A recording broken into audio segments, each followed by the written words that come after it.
Ano mga idol, papakapon na.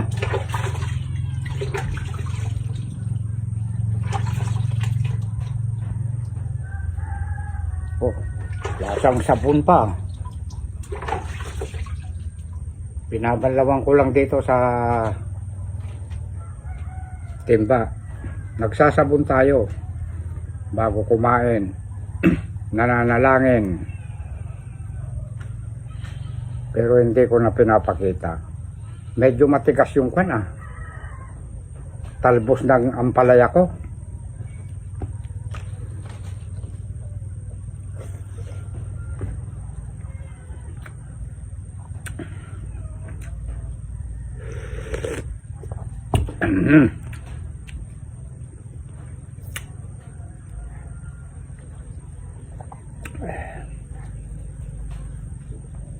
Dahan-dahan ng higop direct at baka maaltutan ka man.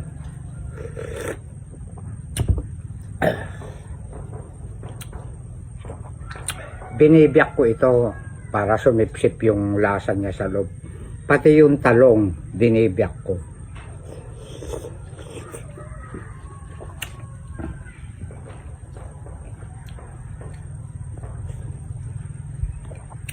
Pati itong okra o ayun, sinusugatan ko para sumipsip yung lasa.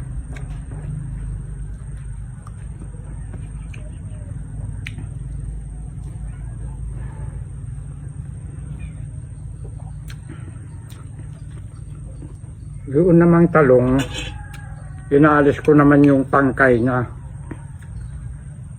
yung matigas ba.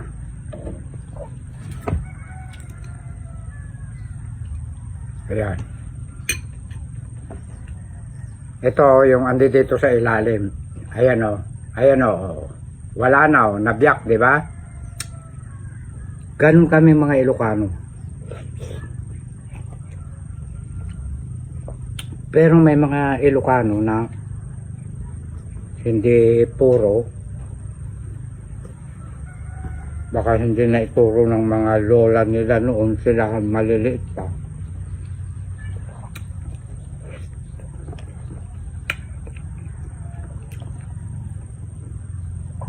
Si Tata Alpiugad daw, uncle namin sa Solano.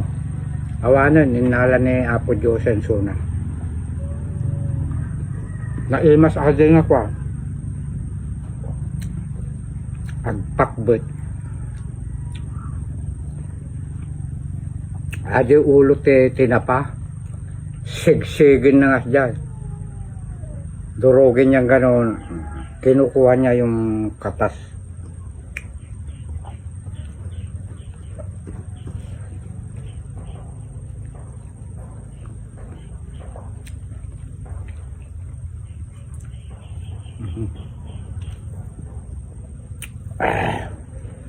Mga masyado marami, baka maisubo ko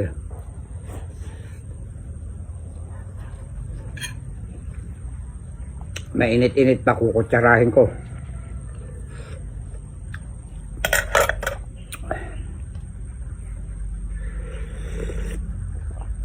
Pasensya kayo na po dito guna. Nimisit ako, nakset ato yung tunok nga bangus.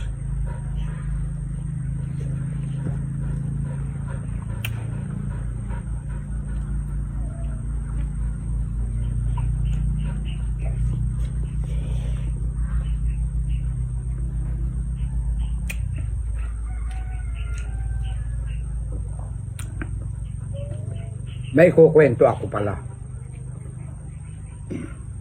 tungkol sa mga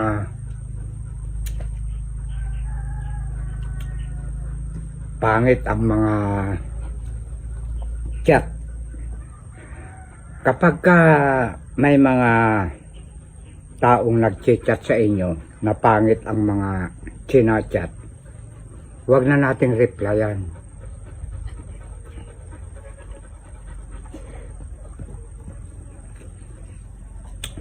Bukod doon,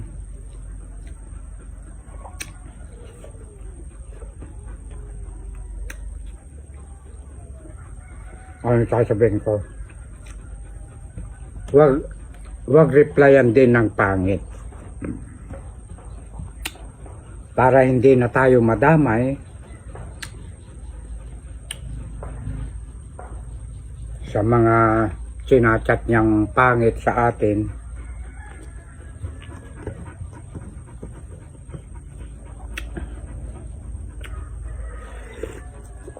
Tama ba sinabi ko? Hindi tayo magaya sa kanya. Anong dapat natin gawin? Lalo na sinisiraan tayo.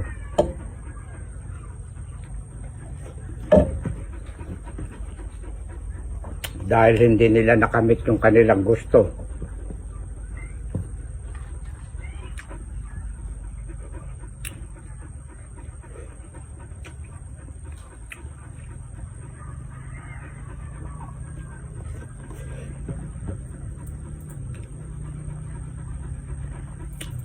Binablock ko na. Wala na.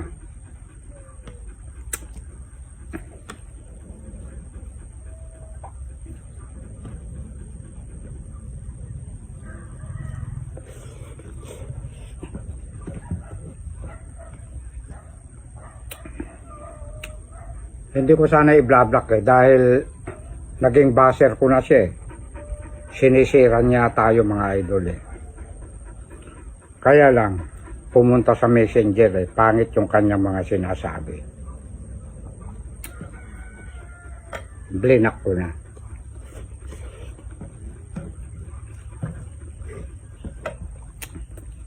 At may nagsabi sa akin, marami ang nagsabi sa akin na i-block ko siya. Ayan. Mga kwan yun, mga friend ko yun, mga friend din niya. Naloko na. Hindi ko nasasabihin ng pangalan.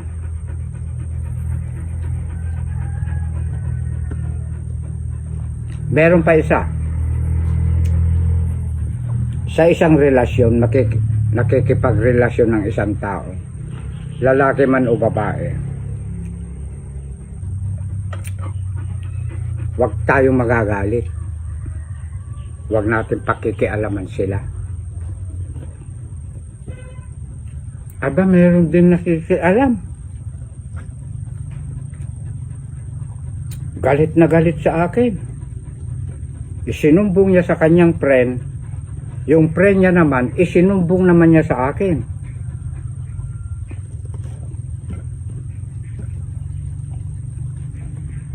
At bukod sa lahat, pag kinachat ko, kinukol ko, nakikita naman niya, hindi nagre-reply.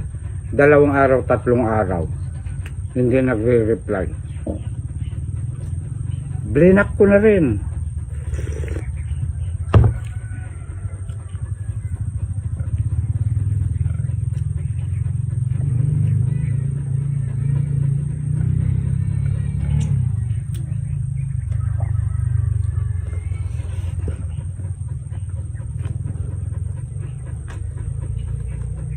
Kasi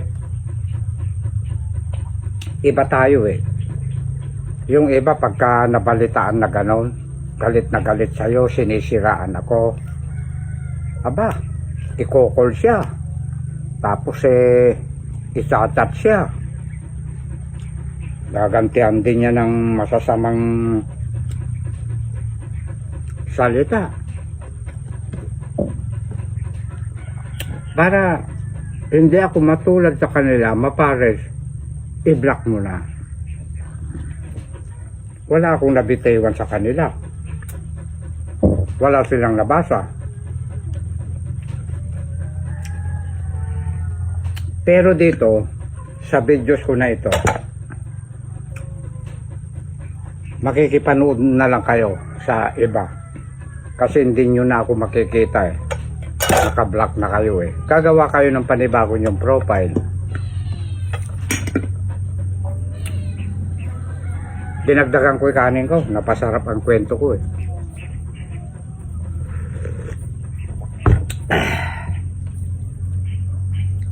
Ganun ang ginagawa ko na lang. Hindi ako nakikipag-away. Puno na eh. Punong-puno na ako eh. Sa dalawa na yan. Sobra-sobra ang pasensya ko. Pero, wala silang narinig sa akin.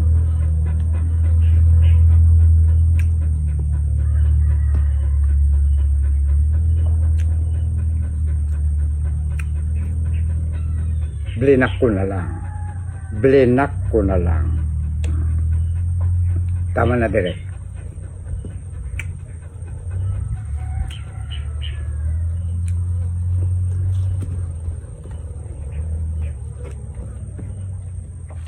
Sayang ano, yung mga gulay ko ano, kayong dalawa.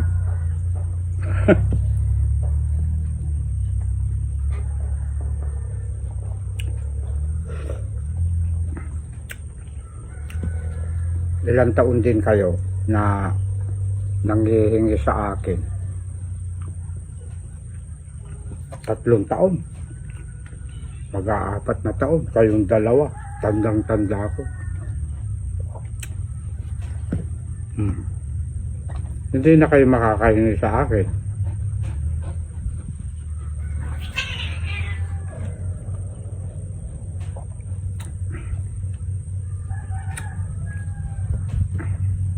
Pero hindi ako galit sa inyo.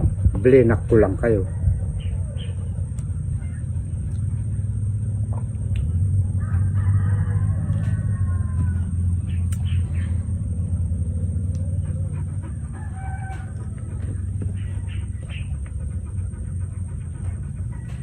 Walang nakatanim sa puso ko na galit ko sa inyo. Basta naka-block lang, tapos na.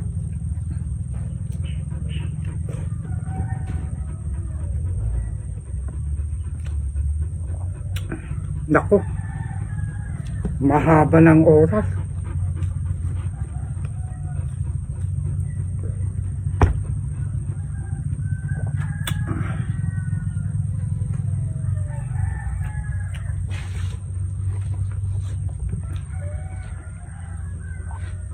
Cut na direct.